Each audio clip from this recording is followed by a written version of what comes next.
There we go. Hello, Chris Godinez, licensed professional counselor, also the host of We Need to Talk on every Sunday at noon, and then I put it up on Facebook. This video is for educational and informational purposes only. The views and opinions stated herein are mine and mine alone. They do not represent the ACA, the APA, or any other therapist for that matter. Boom, shakalaka done. I would like to thank my sponsor, BetterHelp, BetterHelp, BetterHelp.com/Chris Godinez. They're an online therapy company. They are international. They also do chatting. So if you don't feel comfortable talking out loud, you can chat with your therapist, which I think is pretty darn cool. So thank you, BetterHelp.com/Chris Godinez. Woohoo! Okay, books you guys should be getting. I think they're all listed on Facebook. They're available on Amazon. You definitely want to check out my buddy, Susanna Quintana. Susanna Quintana at SusannaQuintana.com. She wrote a book called You're Still That Girl. It's an awesome book. Love it. Love, love, love. I love her. She's phenomenal. She's been through hell and back, and I really love her. She's a good life coach. So, okay. All that out of the way. We got a dog. So we have Moana, like the Disney movie, Moana. And she is a collie mix. She's a rescue. She's awesome. I love her. She is settling in. It's been a week, and she's finally kind of chilling out. I know it takes 3, 3, and 3. So, 3 days and then 3 weeks and then 3 months. So she's moving in the right direction. We've got a trainer that's going to come out on Wednesday. So we're going to work with her to get her on leash and learn how to walk. She's terrified about going out on leash. So we're going to kind of work on that because I want her eventually to come with me when I do the meet and greets, because I travel and I don't like leaving my dog alone. So, well, not alone, but with somebody who's not me or John. So anyway, there is that. Also, current events. Okay. So this week I have decided to kill my Twitter accounts. So I am no longer on Twitter. Basically, I went to go look on my Twitter. So in my feed, I was getting all of these notifications from all of these people that I don't even follow and I don't know. And I'm like, what is going on? So I go on to Twitter, and there was like me following like 5,000 people. And I'm like, I don't follow 5,000 people. And if I do, they're like psychologists, counselors, life coaches, things that are related to what I do. It was like political stuff and, advertisements. And I'm just like, what is going on? So it was like 5,000 people I did not follow. Somebody did that. And I was like, oh, hell no, biatches. We're not doing that. And then number 2, it was like, they started getting rid of journalists. I'm like, well, for somebody who is screaming about freedom of speech, that's pretty much the antithesis of freedom of speech. So yeah, I decided to kill my Twitter. So I'm not on Twitter. So if you want to follow me, you can follow me on Facebook. You can follow me on Instagram, and that's it. The idea of social media is, I think, a good thing because it did bring a lot of people together, but it's also been used to be divisive. And I don't like that. I don't like that. If I wanted my feeds filled with hate speech and nastiness and ads for things I will never use, no, thank you. I did not sign up for that. The reason I signed up for social media initially was to connect with family and friends that are scattered all over the globe. I did not connect for nastiness. Lord help us, there is enough of that around in the real world, let alone the virtual world. So yeah, so there we go. It's like, that which offendeth your soul, get rid of. So that's what I did. So anyway, and here's the thing on social media, and I know we've talked about this before, the ones who are the trolls tend to be narcissistically personality disordered because they're getting their supply by upsetting someone, by hurting someone, by doing nasty things. Who needs that? I don't need that. You don't need that. The world does not need that. So anyway, they're into the rant. So I'm off of Twitter. So there we go. Okay. So let's see. Today we are talking about contrast and compare.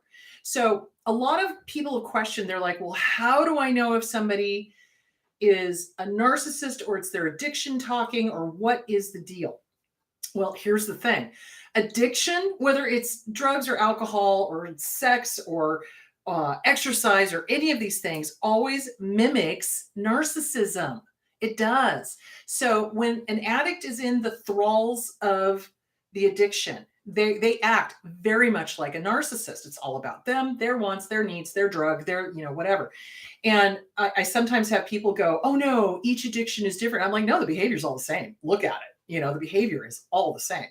So narcissists tend to be addicts. So let's be clear about this. And this is where it gets confusing because people are like, oh my God, I had an addiction coming out of an abusive relationship. Am I a narcissist? Well, if you're not doing all the narcissistic things, then no.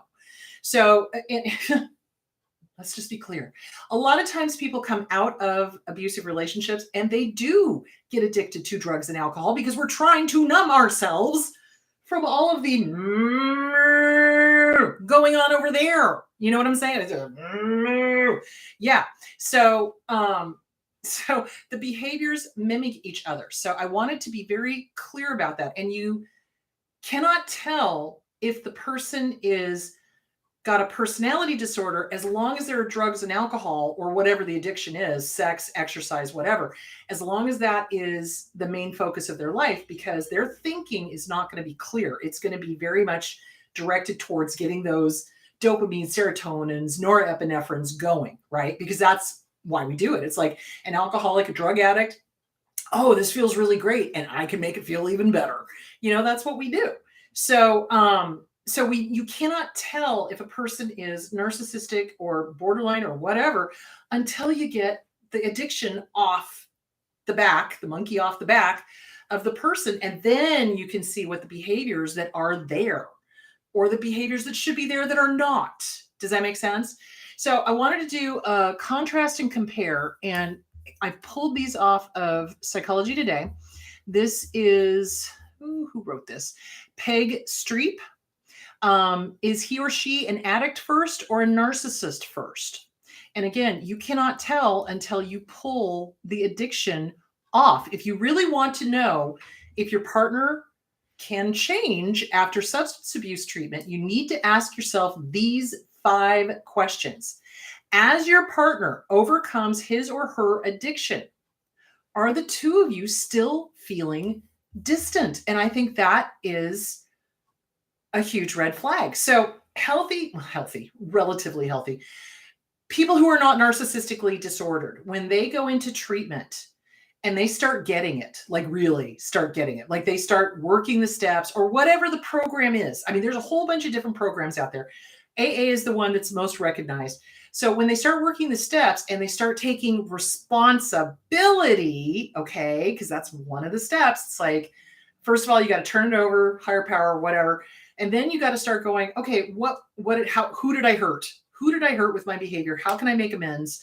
Can I make amends? And keep moving upwards on the steps and then helping other people and all of that good stuff. So with an addict, if they're just an addict, just an addict. So if they've got complex post-traumatic stress disorder, once they start working the steps, they start taking personal responsibility. They realize the amount of shame they have and they want to change it. They'll go get a therapist and start working on the complex post-traumatic stress disorder that caused the addiction in the first place. Look, we don't pop out of the womb going, hey, I'd really love to be an addict. We don't. We become addicts when, for people that are not narcissists, we become addicts when we're dealing with a high level of abuse, neglect, harm, verbal, mental, emotional, physical, sexual, and we're trying to numb. So once we come out of that fog, right, and we start going, ooh, I'd like to change that.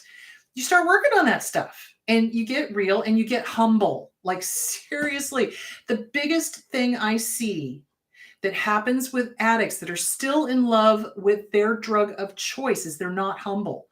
They cop an attitude. They think that they know better than everybody else. Oh, I can do this on my own. I can white knuckle it. I can have one. Well, one is too many and 1,000 is not enough if you're a real addict. You know what I'm saying?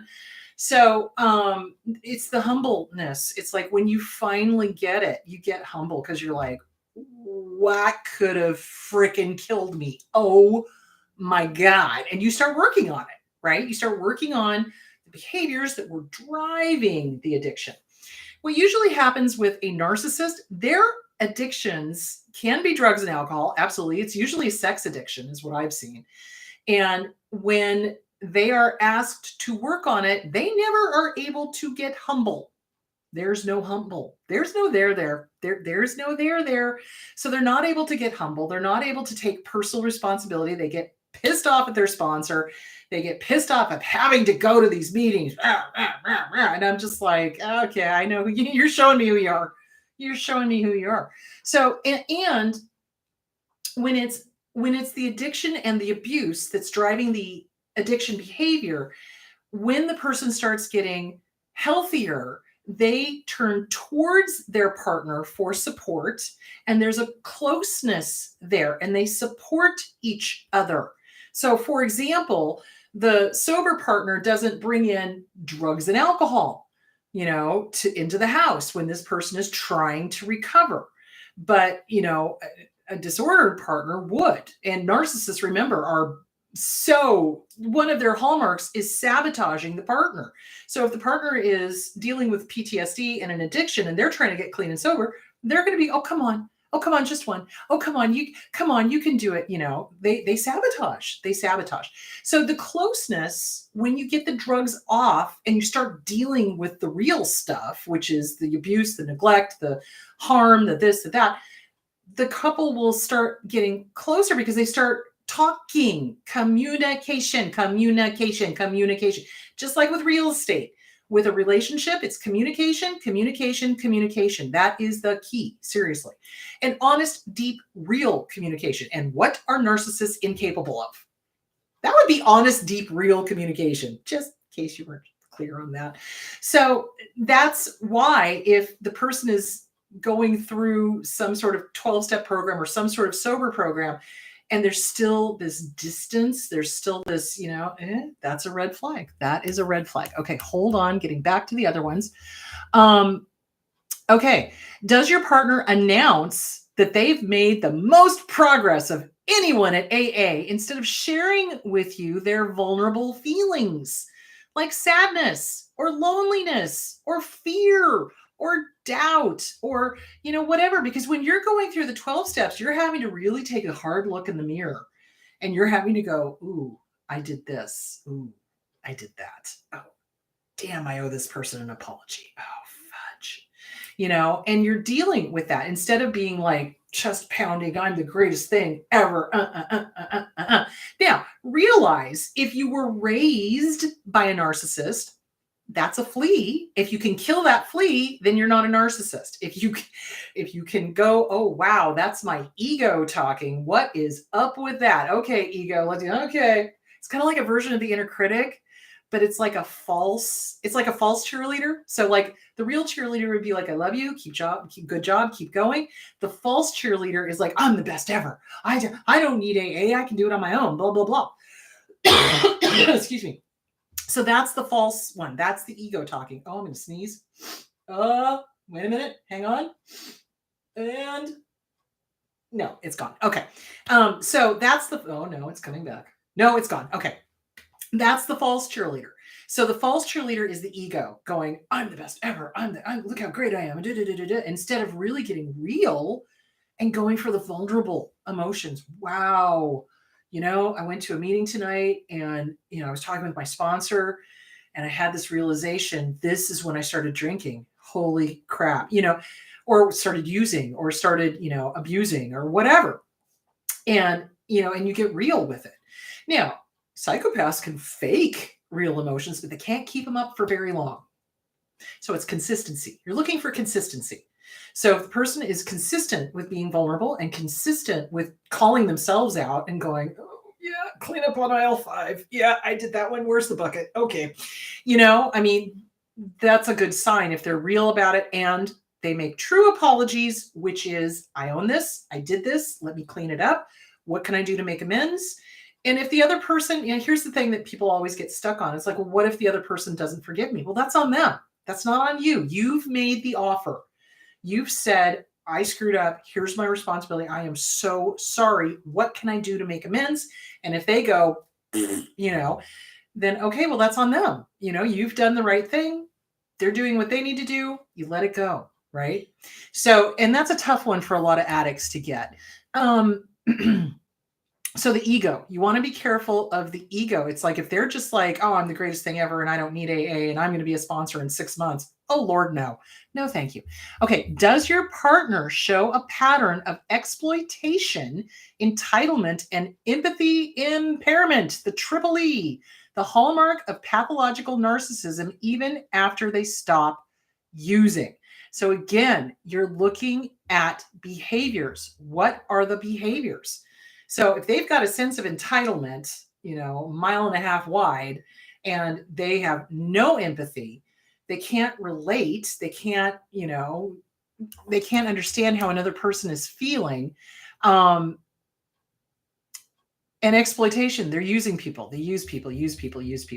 That's narcissism. So that's the difference. Does that make sense? So when somebody gets clean and sober, they may have been doing those things when they had drugs and alcohol or whatever their addiction was on board.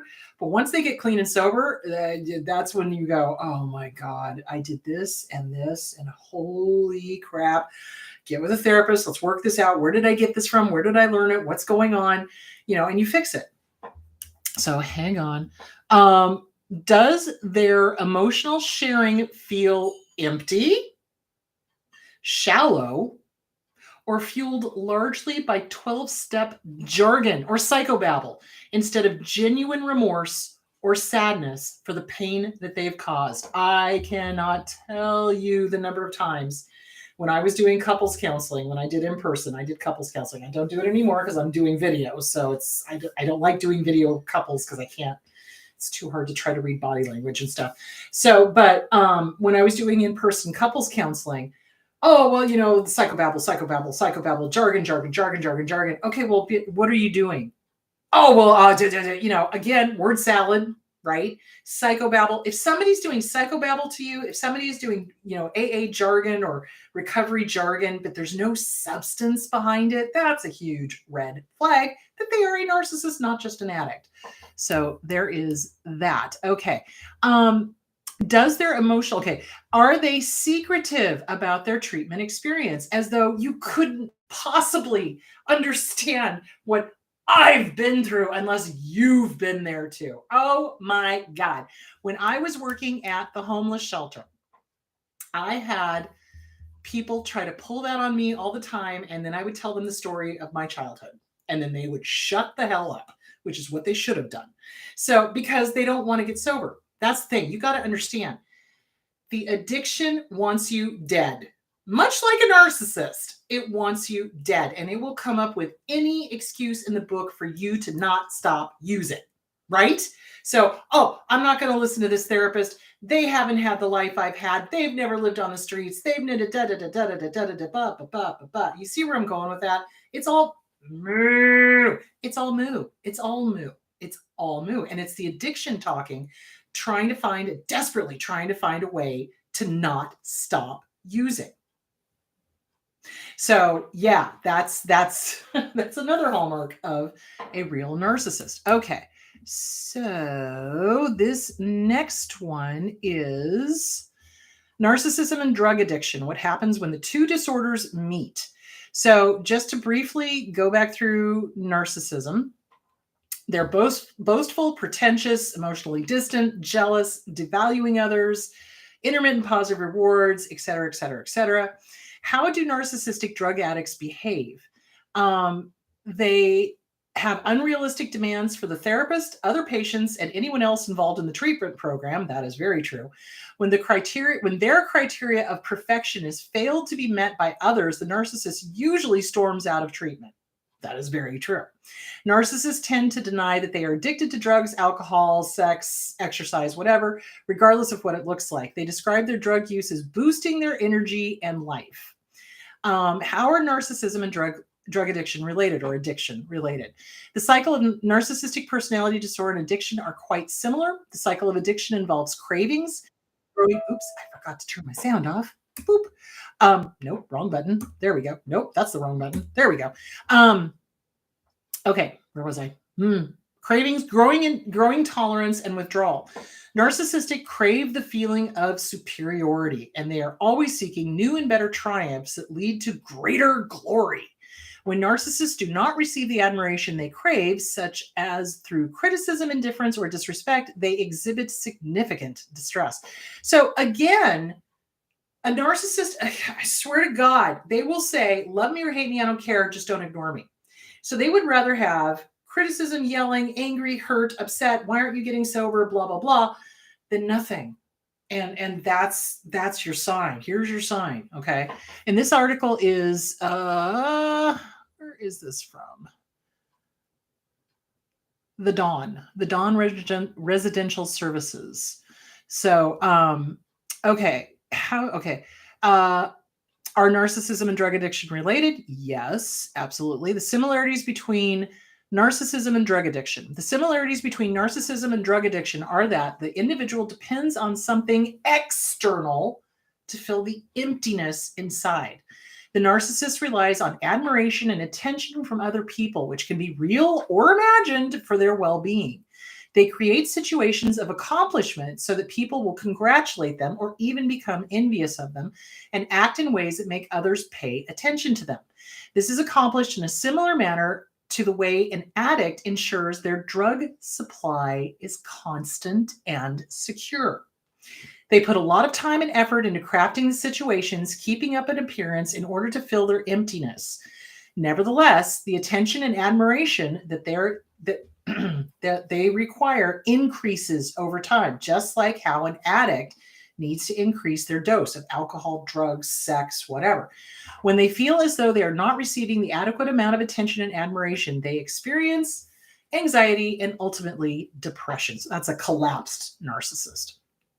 Overlapping characteristics between narcissism and drug addiction include self-medication, emotional avoidance, shame, denial, minimizing, normalizing, blaming, low self-esteem, controlling behavior and or manipulation, codependency, black and white thinking, anger/rage. So this is why so many survivors that are in relationships with either a narcissist or an addict have a hard time discerning, well, is it narcissism? Is it the addiction? What's going on? You're not going to be able to tell until you get the addiction off the back of the person, until they quit using. And then you're going to be able to see it super clear. Like I said, if it's just, I hate that. If it's just an addiction, no, addictions are serious. But if it's, they can kill you and they want to kill you. So if it's just an addiction and not a personality disorder, they will have like an awakening, I guess is the way to put it. It's like going through the steps and going, oh, mamma mia. Oh, holy cow. This is how I need to change my life. This is what I'm going to do to change my life. This is how I'm going to get a therapist. This is what I'm going to, do you see where I'm going with that? Whereas a narcissist, when they're called out on their stuff, what do? Oh, you're wrong. It's you. You guns. No. Personal response. It's all about personal responsibility. Taking personal responsibility. You screwed up. You got to make amends. And if they don't accept the amends, well, you've done the best you can. Leave the door open and maybe they'll come back around and accept it. Maybe they won't, So it's about the humbleness. It's about the realness. It's about, honestly, the vulnerable emotions. Narcissists are not able to be vulnerable. They have to be right at all costs. And I do mean all costs. They will shoot themselves in the foot in order to go to the grave right. They would rather die right than, be wrong for 2 seconds. Seriously, which is stupid, which is also why I left Twitter. Okay, so let's go back to... Okay, so those behaviors that I just listed, those are both addiction behaviors and narcissistic behaviors. So that's why it's so hard to tell which is which.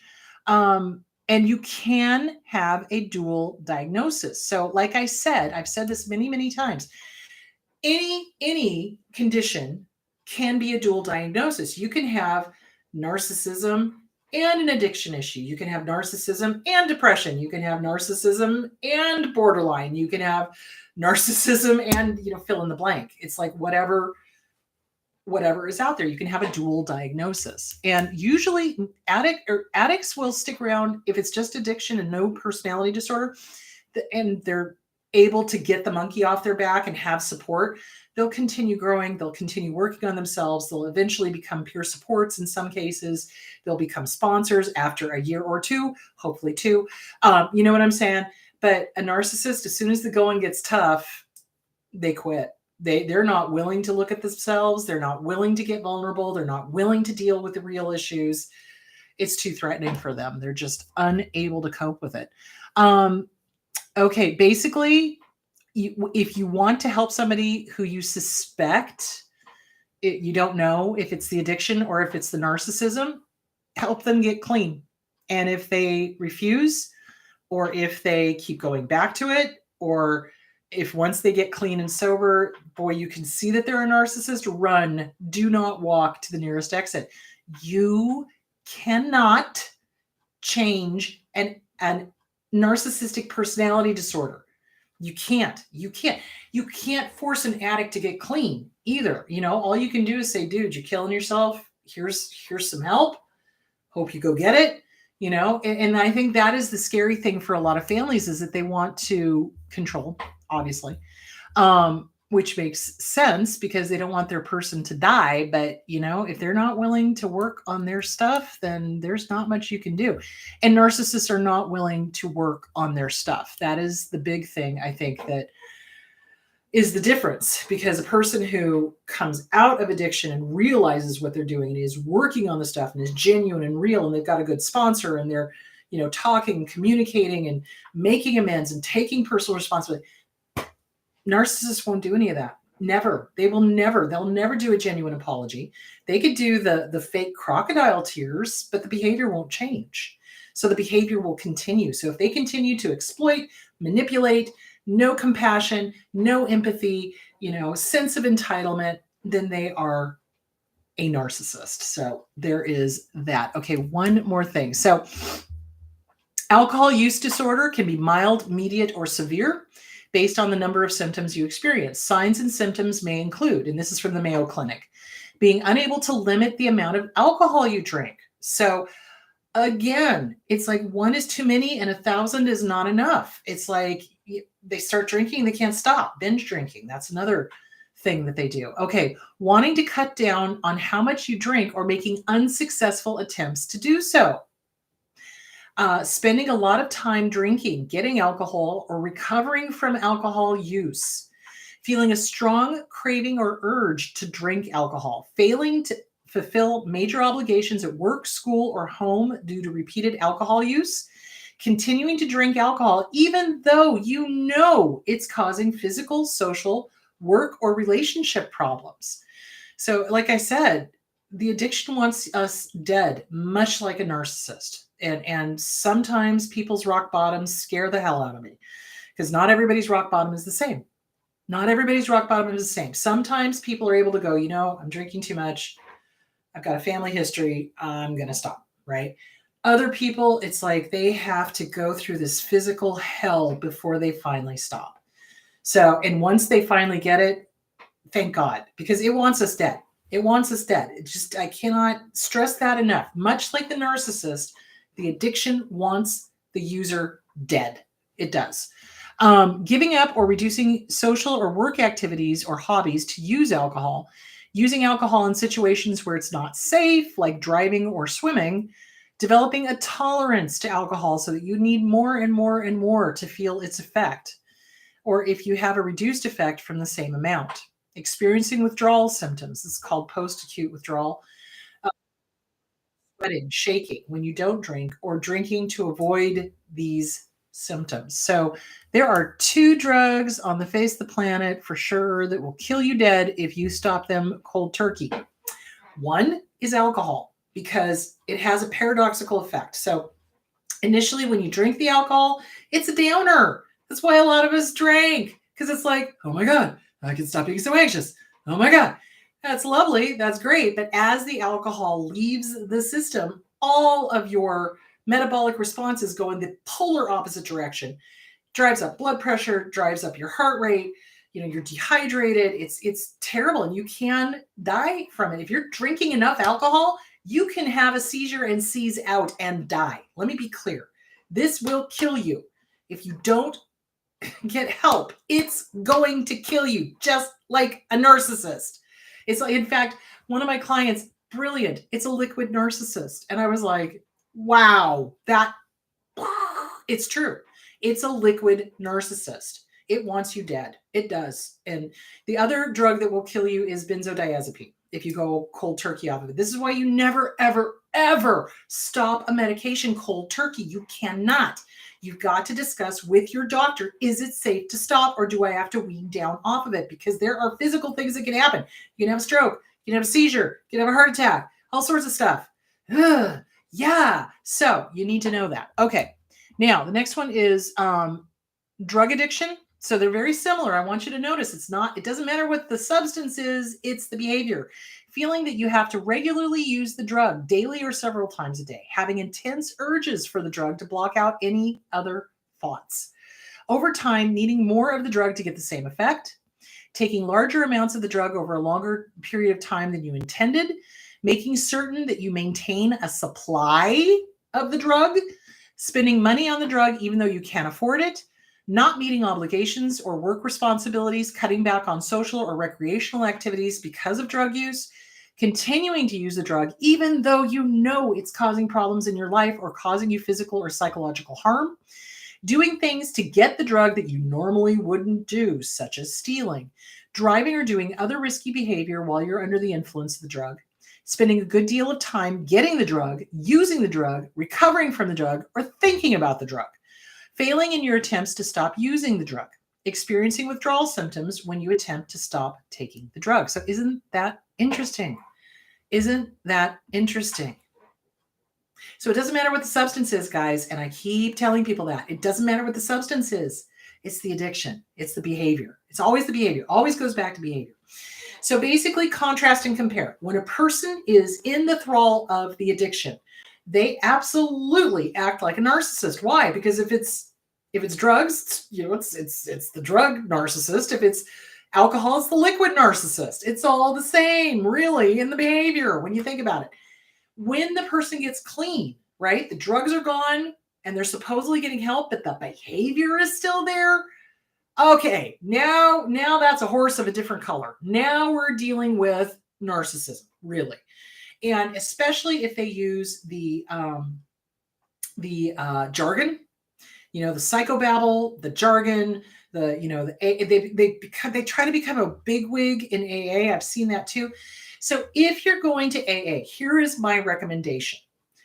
When you start, there's going to be people that are going to want to be your sponsor. You be picky as hell. Here is the requirements. They need to have a minimum 3 years sobriety. Minimum.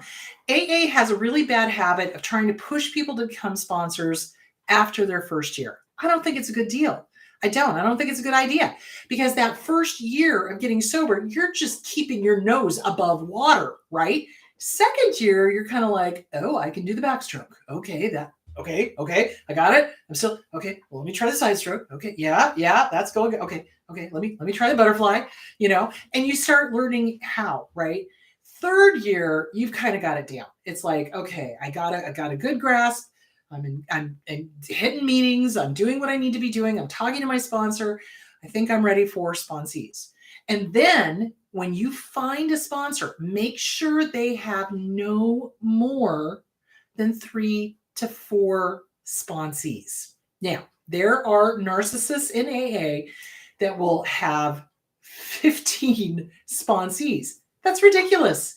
When you're first recovering, you need somebody you can call up at 3 o'clock in the morning and go, dude, meet me at the coffee shop, talk me off the ledge because I freaking want to use. Okay. If somebody's got 15 sponsees, they're not going to have time for you. They're not. It's a recipe for failure.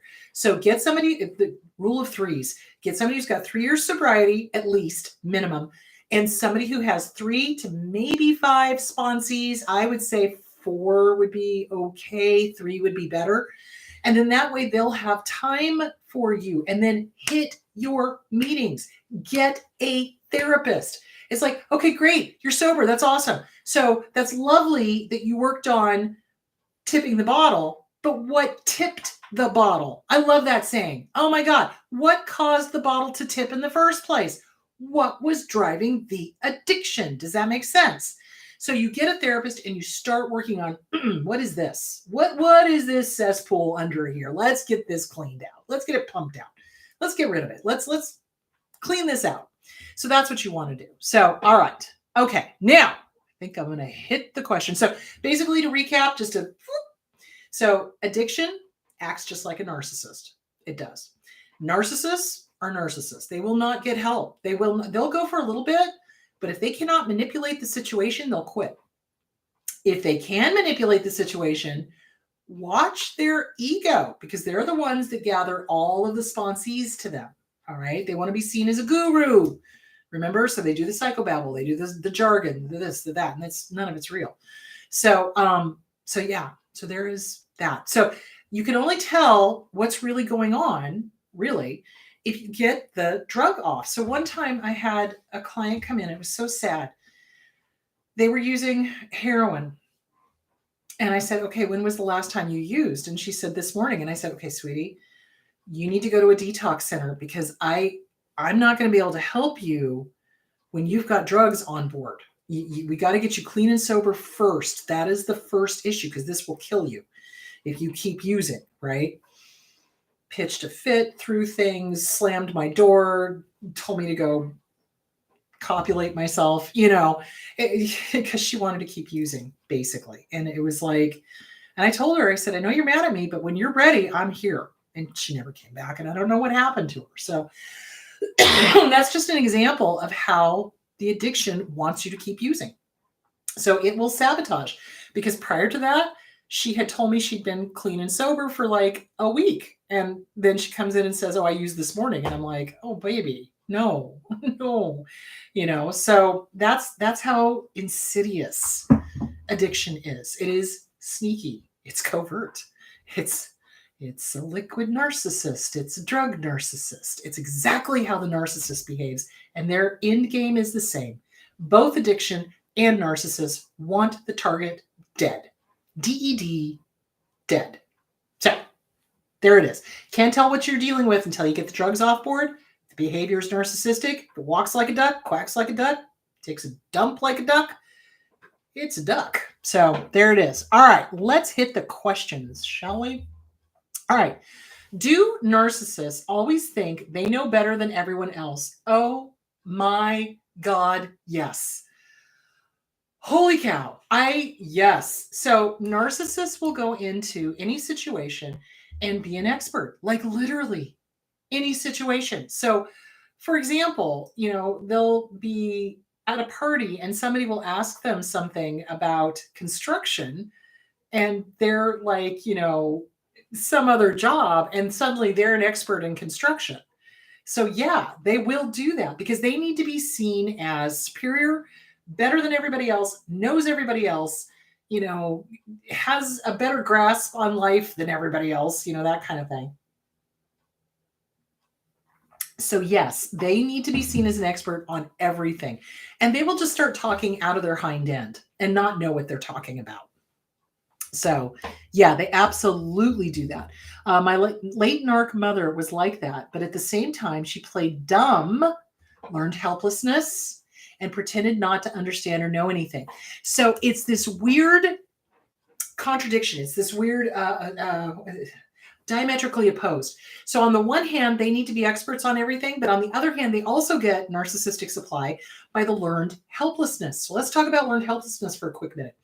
Learned helplessness is where they've learned that they get attention when they play the innocent little victim, and I just don't understand, blink, blink, and it's a way for them to get narcissistic supply. So if they can't get the narcissistic supply, being the expert on basically everything, then they get the narcissistic supply by playing the victim. So again, that's covert. So you're dealing with an overt covert thing, and narcissists. So back it up, back back it up. What narcissists will do is they will switch between the different forms of narcissism. So the overt is like the look at me, I'm the expert in everything, blah, blah, blah. Covert is the victim, right? I don't know anything and I don't know how to do this and you need to save me. And gosh, why doesn't anybody call me anymore? Nobody loves me. I'm going to go to the garden and eat big, slimy, hairy worms. That's covert, right? Because they're the victim, right? Then there's somatic, which is all about the body. And they switch back and forth between the different forms to get whatever their supply, whatever they need, just like a drug addict, okay? So yeah, that makes total sense that it would switch back and forth. Do narcs often get addicted to sex? Yes, 110%. In almost every single case of when I was doing couples counseling and I realized the partner was a narcissist, they had a sex addiction. And that includes porn addiction. They are very much addicted to porn and sex. Absolutely. Why? Power and control. Because if they're the one that's, forcing it on whoever, or they're watching porn or they're whatever, it's all about control. It's all about control. It's all about power and control, power and control.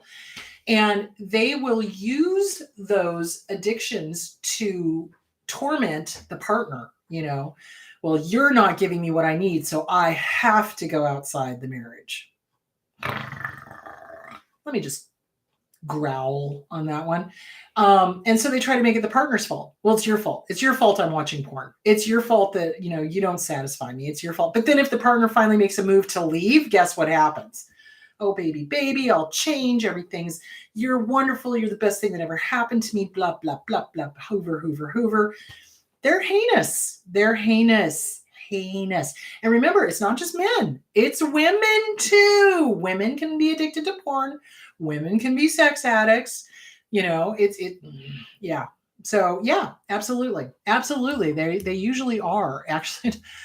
It's kind of scary. My narc half sister has relations with many different men, usually married, from her work, and she thinks there's nothing wrong with that. Well, first of all, she's having relations with married men that are unavailable, not ever going to be able to be really with her.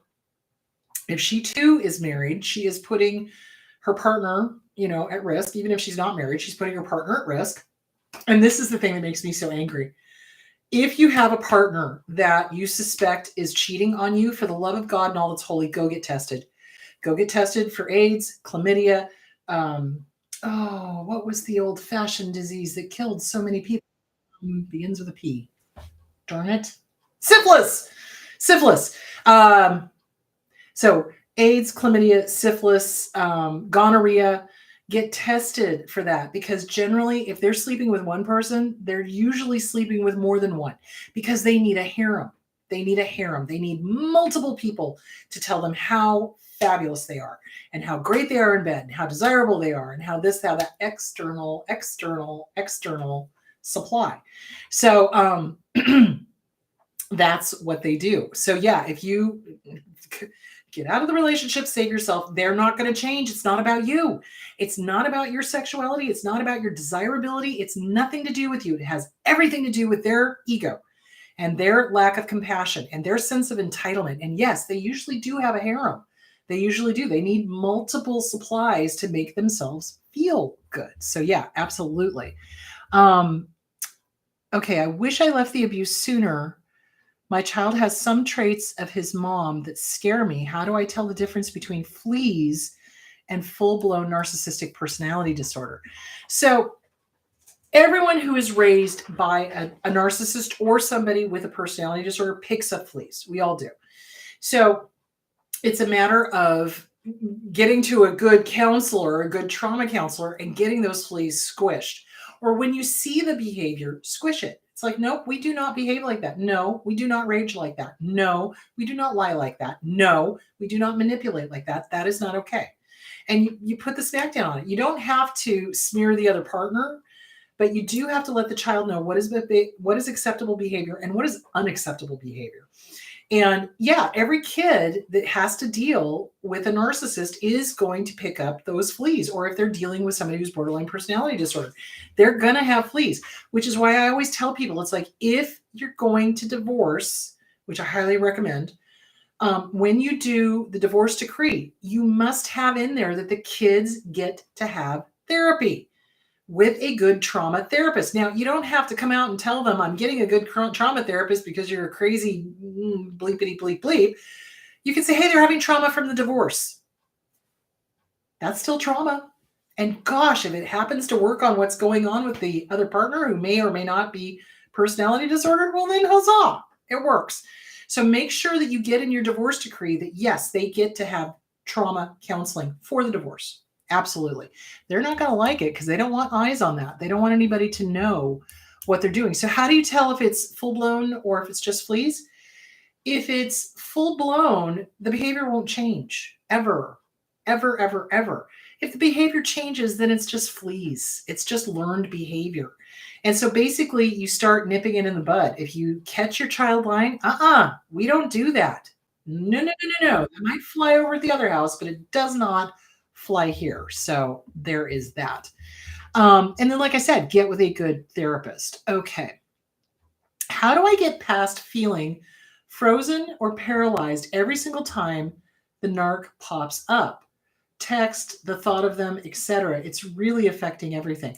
Well, that's kind of normal, actually. When you look at complex post-traumatic stress disorder, it's all about our fight, flight, freeze, or fawn. So I strongly recommend getting CPTSD, From Surviving to Thriving by Pete Walker. He deals with all of that. It's like how process the trauma, process what happened, process how you process things, basically. So freezing is a normal response. It's part of the fight, flight, freeze, or fawn. So some of us are fighters, some of us are fleers, some of us are freezers, some of us are fawners. And you can switch between them depending on what the situation is in order to stay safe. That's what kids do. That's just the way of the world. When we've been confronted with a crazy parent and, oh my gosh, this isn't working and they're going to get me. What do I do now? Oh, okay, I'm going to switch from freezing to fawning, or fighting to fawning or, whatever. That's what kids do to stay safe. So it's part of the fight, flight, freeze, or fawn response. So you want to work CPTSD, From Surviving to Thriving by Pete Walker, the Self-Esteem Workbook by Glenn Schiraldi. So as your self-esteem builds and as you're understanding the complex post-traumatic stress and realizing why you did the things you did or why you're feeling the way you feel when you see their name or whatever, knowledge is power. And it helps bring back the safety, and it brings back the security, and it brings back the certainty, which is what you want. And so you're less likely to freeze, you're less likely to fawn, or if you're doing it, you're conscious about it. It's like, okay, I'm dealing with this boss that's cuckoo for Cocoa Puffs. Here's how I'm going to play it, and it's a conscious decision. It's like, okay, fawn. Okay, I know I'm going to be doing that for the next 30 minutes. Okay. And not making yourself wrong. Do you see where I'm going with that? So I know it's game playing in the corporate world, but a lot of narcissists are CEOs and it's no bueno. Twitter. Okay. Let's see. Okay. Will you be coming to Canada sometime in the future? There's all sorts of stuff you guys would find fun and places to take the doggo. Avoid winter season. Oh, Lord, yes. I am planning on coming to Canada. It's probably going to be, I'm trying to think, when am I going to get up there? So we've got to get Moana, who's my new dog, kind of in a routine, get her used to traveling and all of that sort of good stuff. We're planning on being up there in May is what I think, but nothing is written in stone yet. I want to make sure that Moana is doing good with the training and that we get her secure and I can find a dog house sitter that she's safe with. So that's my main issue. I mean, I would like to take her up to Canada, but I'm not sure we can do it that trip. But if we do go to Canada in May, it'll either be May or June.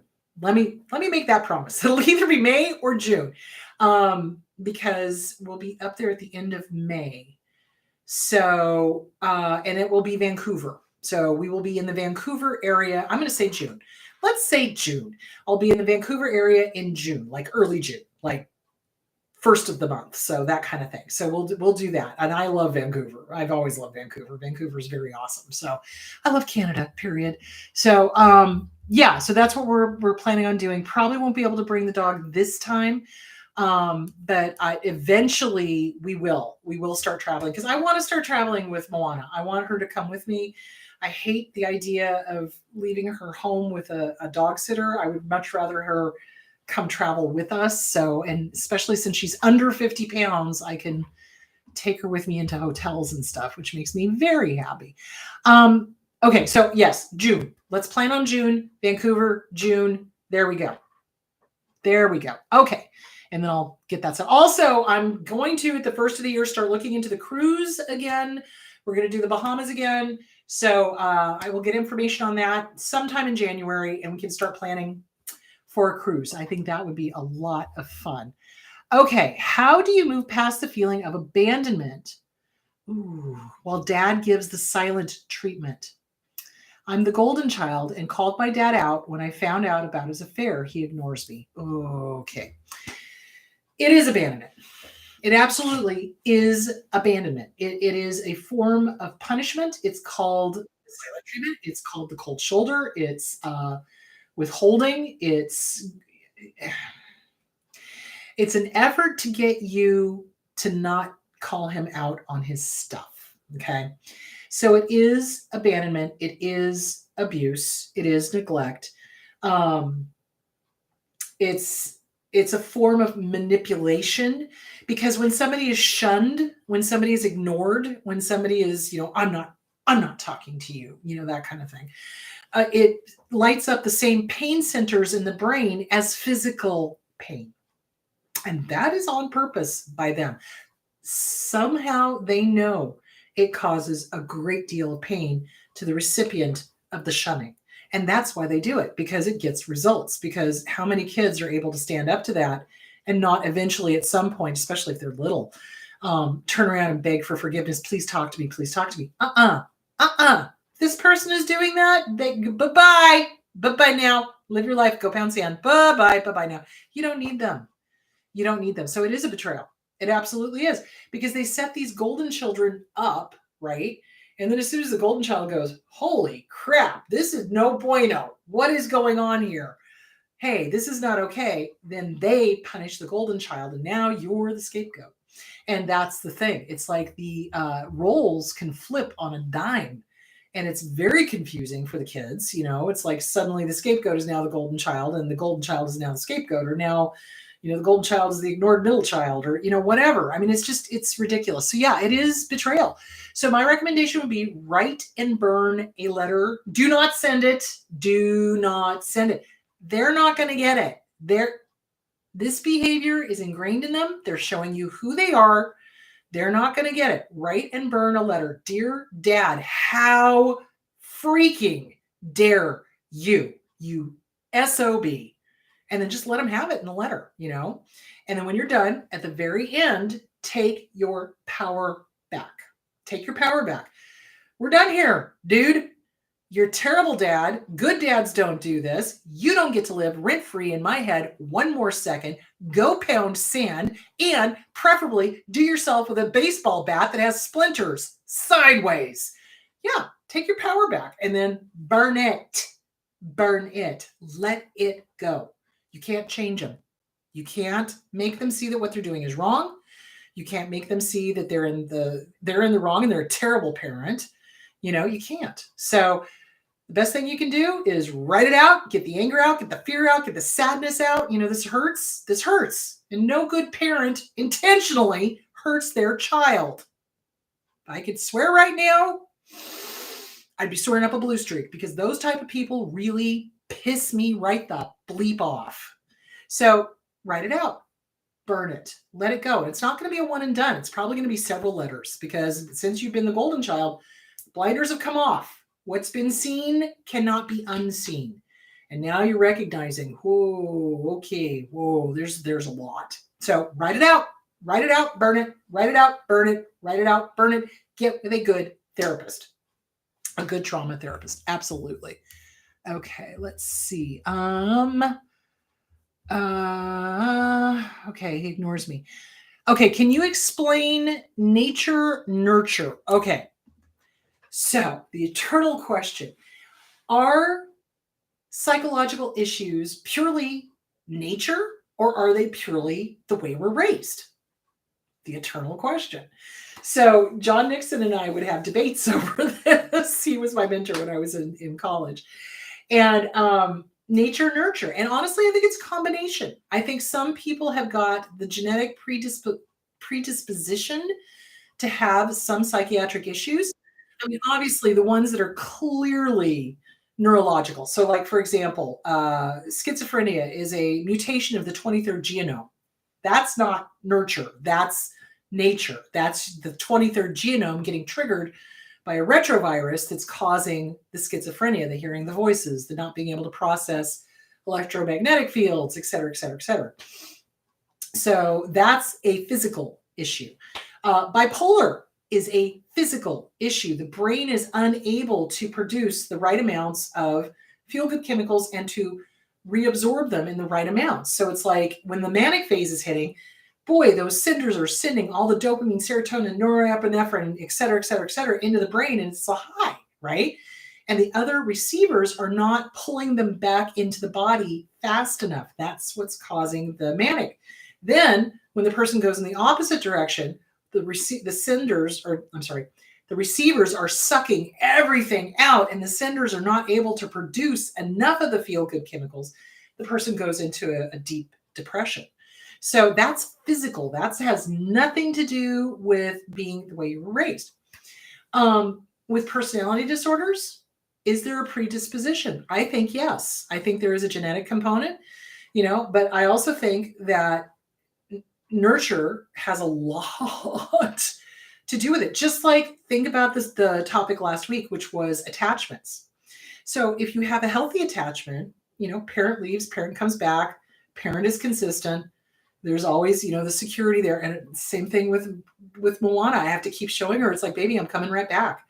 I'm running to the store. I'm coming right back. It's like, you're safe. It's okay. And as I do more of that with her, she gets more and more confident. So it's the same thing with a baby. It's like, you got to show consistency. That creates a secure attachment. If the parent is absent, drug addict, abusive, etc., it's an insecure attachment because it's not consistent. So nature sets us up. Nurture either pushes us over the cliff or pulls us back from it. That's the way to look at it. So yeah, I think there's a component of both in mental health issues. Absolutely. All right, my loves, that is it for today. So I'm going to go on a 2-week break because next week is Christmas and the week after that is New Year's Day. So I'm going to take a 2-week break. I got family in town. So I want you guys to have a great holiday. Take good care of yourselves. Beware of the Hoovers. Remember, 'tis the season for hoovering. So be gentle with yourselves. And I hope this was helpful. If you have any topics that you would like me to cover, please put them in the comments below. And have a great Christmas and New Year's. And I will see you that first week in January. And I will be doing a We Need to Have Fun with Chris Goodiness thing here soon on my other channel. So, because I want to introduce everybody to Moana. So, all right. I will talk to you guys later. Bye.